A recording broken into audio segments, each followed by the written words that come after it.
Okay, I'm going to start breaking down some practice questions and maybe thinking of other ways they could ask them, uh, even though they kind of literally try to ask them the same way. So the first question that I just wanted, not that it's a hard question, but Olivia volunteers full-time at an animal shelter and will not accept any offers for a paid job for the next 6 months. Well, what is the labor force? You have to be above 16, you got to be able and willing to work, not institutionalized, meaning not in jails and not in like hospitals for long periods of stays, like years, not in the military, school, full-time or retired, and looking for a job. Well, it says will not accept any offers for a paid job for the next 6 months. So she's not looking for a job. So therefore she's not in the labor force. Okay. So I also think, and I'll go over these, like, because they had cyclically unemployed. What is cyclically unemployed? Graphically, it's anything to the left of the LRAS. All right, it's a recessionary gap. And what that means is people are getting laid off their jobs because people are not using as much goods and services. All right, structurally unemployed is either your job is moved, like say, there's a Ford auto plant and we move that to Mexico, or some technology replaces you. Both of those are like long-term unemployment. And then the last one is like they put seasonal worker, which would be frictional unemployment. It's short-term. When the season comes back, you'll be back to work. Frictionally unemployed is also, frictionally unemployed would also be looking for a new job after college, looking for a new job. It is short term. And then just remember, full employment, or the natural rate of unemployment, is frictional and structural unemployment. So there's always frictional and structural unemployment, and full employment, which is the LRAS curve, would be frictional and structural unemployment, just no cyclical. All right, so those are the things I think of when I saw question 3. All right, question 4, with expansionary fiscal policy, what will most, all right, so if expansionary fiscal policy could be lowering taxes or increasing government spending. If I lower taxes, consumers have more money, so they're going to spend more. That's AD shifting to the right. So I'm going to shift AD to the right, price levels increase, all right? But also real GDP increases. So if I'm looking at number 4, I know AD shifting to the right, that crosses out C, D, and E. Now, anytime I see nominal interest rate, I'm going to think of this graph, Ma-nam, it's the money supply graph. Now, price levels, if I go back here, price levels increase. I look at the nominal interest rate, it can't be MS. MS is only ROD. It has to do with reserve requirement, open market operations, and discount rate. This has nothing to do with them. This was fiscal policy. So therefore, I know it has to be with money demanded, which is, do I need more or less money in my pocket? I need more. Price levels went up. All right. So interest rates went up. So I have increase in real GDP, increase in nominal interest rates. So B, as in broccoli, was the answer there. Okay. All right. I'm going to number 5. All right, when I think economic growth, the first thing I think is long run. What would shift? The LRAS, the long run Phillips curve, which would shift opposite LRAS, or the production possibilities curve. So the first thing is capital stock. That's like investment in machines and factories and new businesses, okay? The second is change in quantity or quality of resources, and then change in technology. Well, man, there's none of those there. All right, what they were looking for is what measures economic growth the best, and the best measurement for economic growth is per capita real GDP, because that's actually saying how productive is each person in that country, okay? But there's a lot of economic growth questions. Think long-term, think of those shifters. And by the way, one of the resources is improving human resources. All right. Here is, like, if you remember, like the first chapter, then we did the Phillips curve. is there a trade-off in the short run between inflation and unemployment? Yes. You will see as inflation goes up, unemployment goes down. And as inflation goes down, unemployment goes up. In the short run, there is a trade-off between unemployment and inflation. In the long run, unemployment doesn't change. So if inflation goes up in the long run, if I'm at the top of the long run curve, I have high inflation. If I'm at the bottom, I have low inflation, but I'm on that curve, so unemployment doesn't change. So in the long run, there is no trade-off. So if I'm looking at 6, the long run Phillips curve indicates that there are no trade-offs between inflation and unemployment. Now, while we have the Phillips curve, it's worth talking about the shifters. The shifters of the short run Phillips curve is I would slide up and down the Phillips curve opposite of aggregate demand. So if aggregate demand shifts right, I slide left up the Phillips curve. And then I shift the curve opposite SRAS. So stagflation, which is a leftward supply shift, I would shift my Phillips curve to the right. Okay, now I'm going to look at question 7. Assume that a country's government, all right, increasing borrowing right away. Boom. I'm thinking loanable funds. I'm thinking aggregate demand, short run aggregate supply. So, all right, government increases borrowing. My first thing is that's government spending, AD to the right. Okay, so I've got AD to the right, and that's going to get price levels are going up. You see there's a P there for the price level. Price levels are going up. So now I'm left with only 2, A and D. All right, and now it's bond prices. All right, now I'm thinking government borrowing, loanable funds. That's the second graph I have to use. Here it is. Demand is borrowing, supply is saving. Borrowing here for businesses and government. Government borrows, interest rates are up. I remember there's an inverse relationship between interest rates and bond values. So bond values are going to decrease. So I've got D as in dogwood. All right. So the key to this is using both graphs, right? You get the AD shift to the right because government spending, and let's just quickly remember AD shifts consumption, investment, government spending, net exports. Short run aggregate supply is RAP, which is resources. Remember, wages and oil are a resource.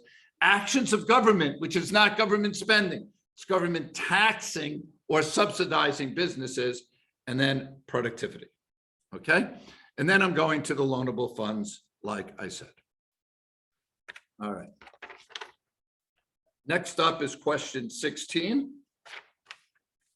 There is government spending again. All right. Now they're looking for interest rates and investment. So I know whenever they're looking for interest rates, man, I'm going to loanable funds. So there's my loanable funds graph. Again, government spending shifts demand to the right. Interest rates are up. All right. So I've got A, B, and C. Now, if interest rates are up, businesses are going to borrow less money. Okay. Because they don't want to pay the high interest rate. So investment is down. Now, that is crowding out. They didn't ask you about crowding out, but that's the definition of crowding out. Government spends, driving up interest rates. Interest rates go up, investment down. But here the answer would be B, increase interest rate, decrease private investment. Okay. Let's see what is next up. I just put this, I don't know why I have the money supply graph. I might be referring to it soon, so I'll just leave it here. Okay. All right, 21, a decrease in the reserve requirements. Okay, I didn't really break this down, but I'll go like this way for you. If I decrease the reserve requirements, whatever, so say it was the reserve requirements were 0.5, and I had $1,000, and of that $1,000, I had to have 50 in, rather have that $1,000. If it's 0.5, I had to have 500 in required reserves and 500 in excess. If I move it to 0.1, I have 100 in required reserves and 900 in excess. So the $1,000 is still part of total reserves. So total reserves do not change. All right, what happens to the multiplier? Well, the multiplier is 1 over the reserve requirement. At 0.5, it's 1 over 0.5, which is 2. If I lower the reserve requirement to 0.1, it's 1 over 0.1 is 10. So the multiplier increases. Now, you might be asking, Mr. Bressel, where did you come up with these numbers? I just made the numbers up to see what happens if I lower a reserve requirement. Now, if the multiplier increases, then the money supply is going to increase, right? And the money supply is also going to increase because if you remember, when I had 500 at 0.5 in required reserves, I could only loan out another 500 of my 1,000. Now I'm only keeping 100, so I can loan out 900. All right. So decrease in required reserves will increase the money supply and shift MS to the right. So the answer was E as in Ellen, no change, increase in money multiplier, increase in money supply. It's good to note here that decreasing the reserve requirement, decreasing the discount rate, and buying bonds all shifts MS to the right. 22. If the consumer price index, okay, so whenever they're asking you like the inflation rate, it's this year minus last year over last year. So the problem would say, if the consumer price index increases from 200 to 240, so it's 240 this year minus the 200 last year over 200. So you have 40 over 200. And if you divide that, it's 20%. So it's B as in broccoli. All right. Knowing that formula, I think makes this an easy one. Year 2 minus year 1 over year 1. All right.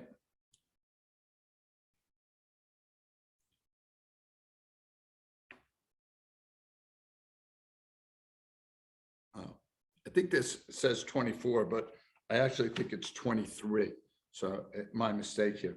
In the long run, a fully anticipated expansion of the money supply will. All right. So if the money supply shifts,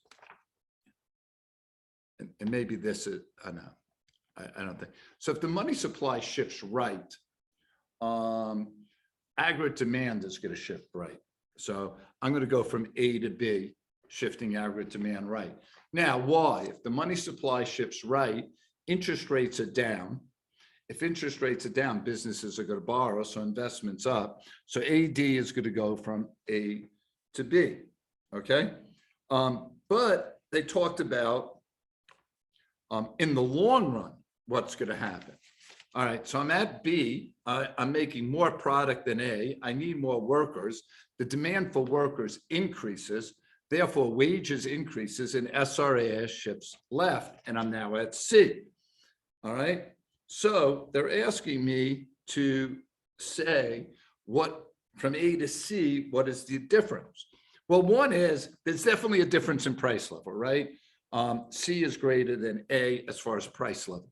So I've got that. All right. So price level is going to increase. Now, is real GDP increasing? No, because I'm on that line. Real GDP is about output. Output is the same, but is nominal GDP increasing? And the answer to that is yes. Why? Because nominal GDP is price times output. So if the output is the same at both A and C, nominal GDP is greater at C because price levels are higher. So the answer would be D as in dogwood, increase in both the nominal GDP and the price level. Okay. Kind of a tricky one, but so just remember, I think the takeaway from here again is if you're on the LRAS, output's going to be the same, real GDP is going to be the same, unemployment's going to be the same, but nominal things will change. All right. I just put up the 25, the current account, which is net exports, net investments, and net transfers. And the financial account, which is portfolio and direct.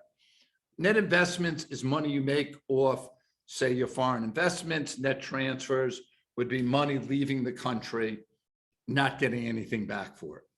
All right. Portfolio is foreign people putting money into your, say, into US stocks, foreign people putting into US bonds, or foreign people putting money into US banks. And then direct investment would be foreigners buying like companies in the United States. All right, so the question is, which of the following transactions would increase the current account? So I'm looking at current account, and I got to be honest with you, most of the time they're going to talk about net exports. So Japan-based company sells roasted coffee to Canada. Well, that would be an export, all right, for Japan. They want us to look at Japan's balance of payments. So for Japan, net exports would increase. So which of the following would increase the current account?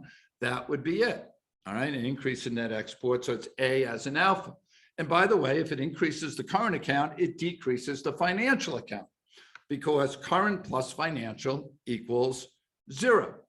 All right, so it's good to know that they're both going to balance out. If one goes up, the other one has to go down. And there seems like there's 1 or 2 questions on every AP exam about this. I mean, maybe you just have to memorize the accounts, but I think it's worth it. And that's why I broke them down here again for you.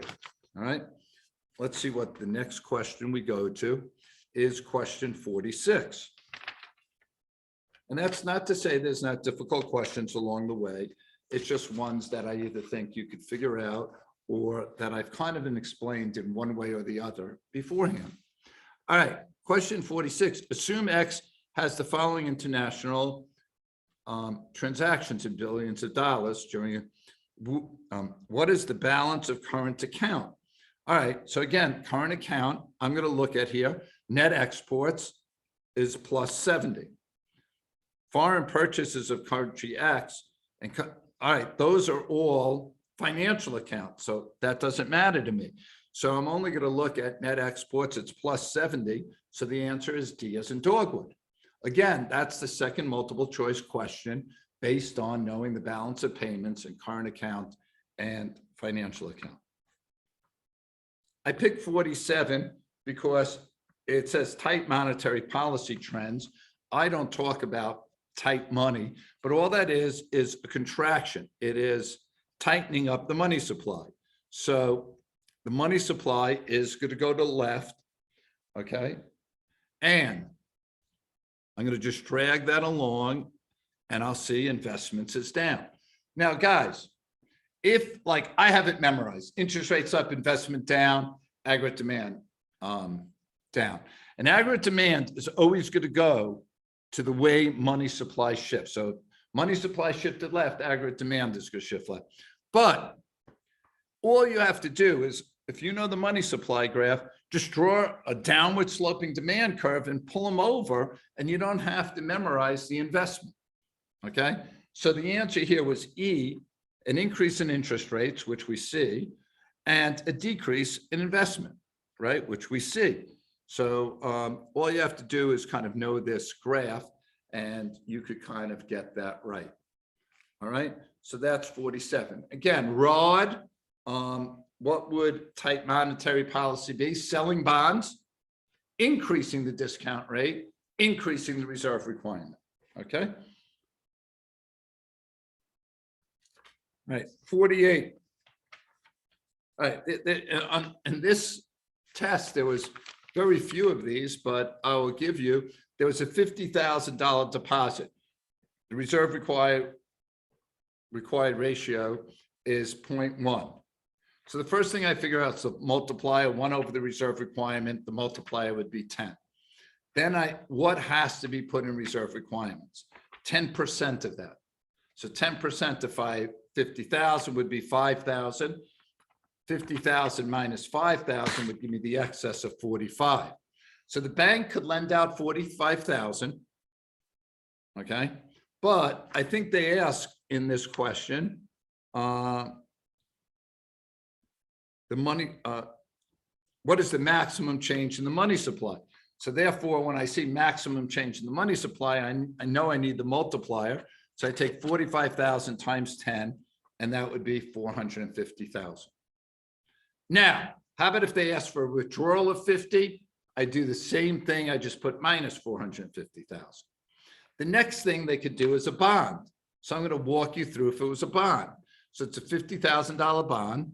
The reserve ratio is 0.1. The multiplier is 10. I put nothing in reserve requirements because reserve requirements are only due to deposits. 50,000 times 10 is 500,000 because there's now 50,000 in excess times the multiplier of 10. All right. The next question is 54. If foreign financial investors who no longer see a country A as a safe haven, for which of the following? Okay. I actually didn't have this graph, but if they don't see it as a safe haven, they're going to invest less in that country. Demand for that country's currency is going to shift left, and therefore it is going to depreciate. All right. So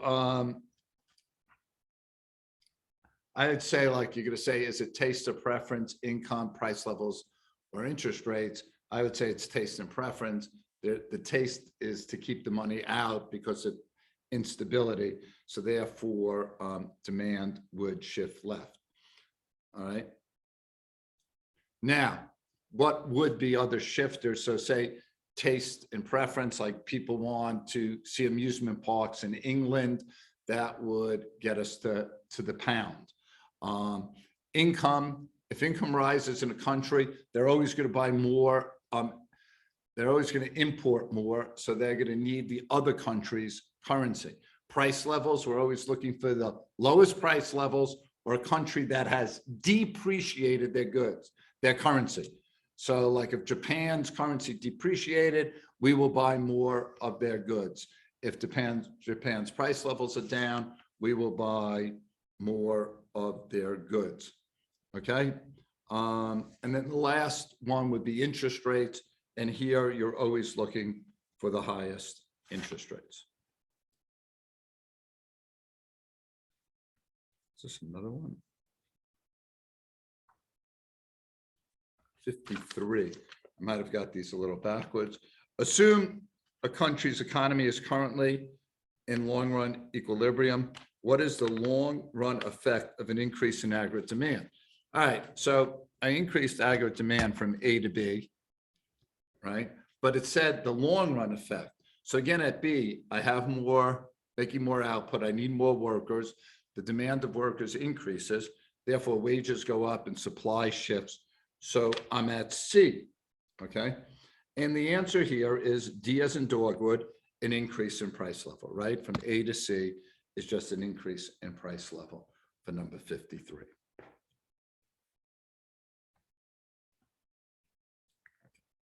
Oh, and there was that, I'm sorry, that 54 graph went with the peso because foreign investors no longer see country A as a safe haven. All right. 55, if the government has increased its budget deficit and interest rates have remained. All right, so the first thing, budget deficit, I'm thinking, I don't have a graph, I'm thinking loanable funds. Therefore, if there has been an increase in the budget deficit, supply is going to shift left. Why? Because there's less savings, okay? So supply shifts left, there's less savings, an increase in the budget deficit, therefore interest rates went up, okay? Now, but they're saying interest rates have remained constant. So what has to happen then is there has to be monetary policy and the money supply has to shift right to have lower interest rates. So now I have lower interest rates because of monetary policy, high interest rates because of the government deficit, balancing out to no change. All right. So then I look at government spending is greater than tax revenue. That's what causes a deficit. And the central bank increases the money supply, and it increases the money supply to lower interest rates that balance off the higher interest rates. All right. So a key here is, again, whenever I see budget deficit, budget surplus, government spending, man, I'm thinking loanable funds. Okay. Now, I would also think ADS graphs maybe, but there was no ask about output or price level there. All right. I hope this helped you. I will be available Tuesday morning if you have any questions about any of these multiple choice.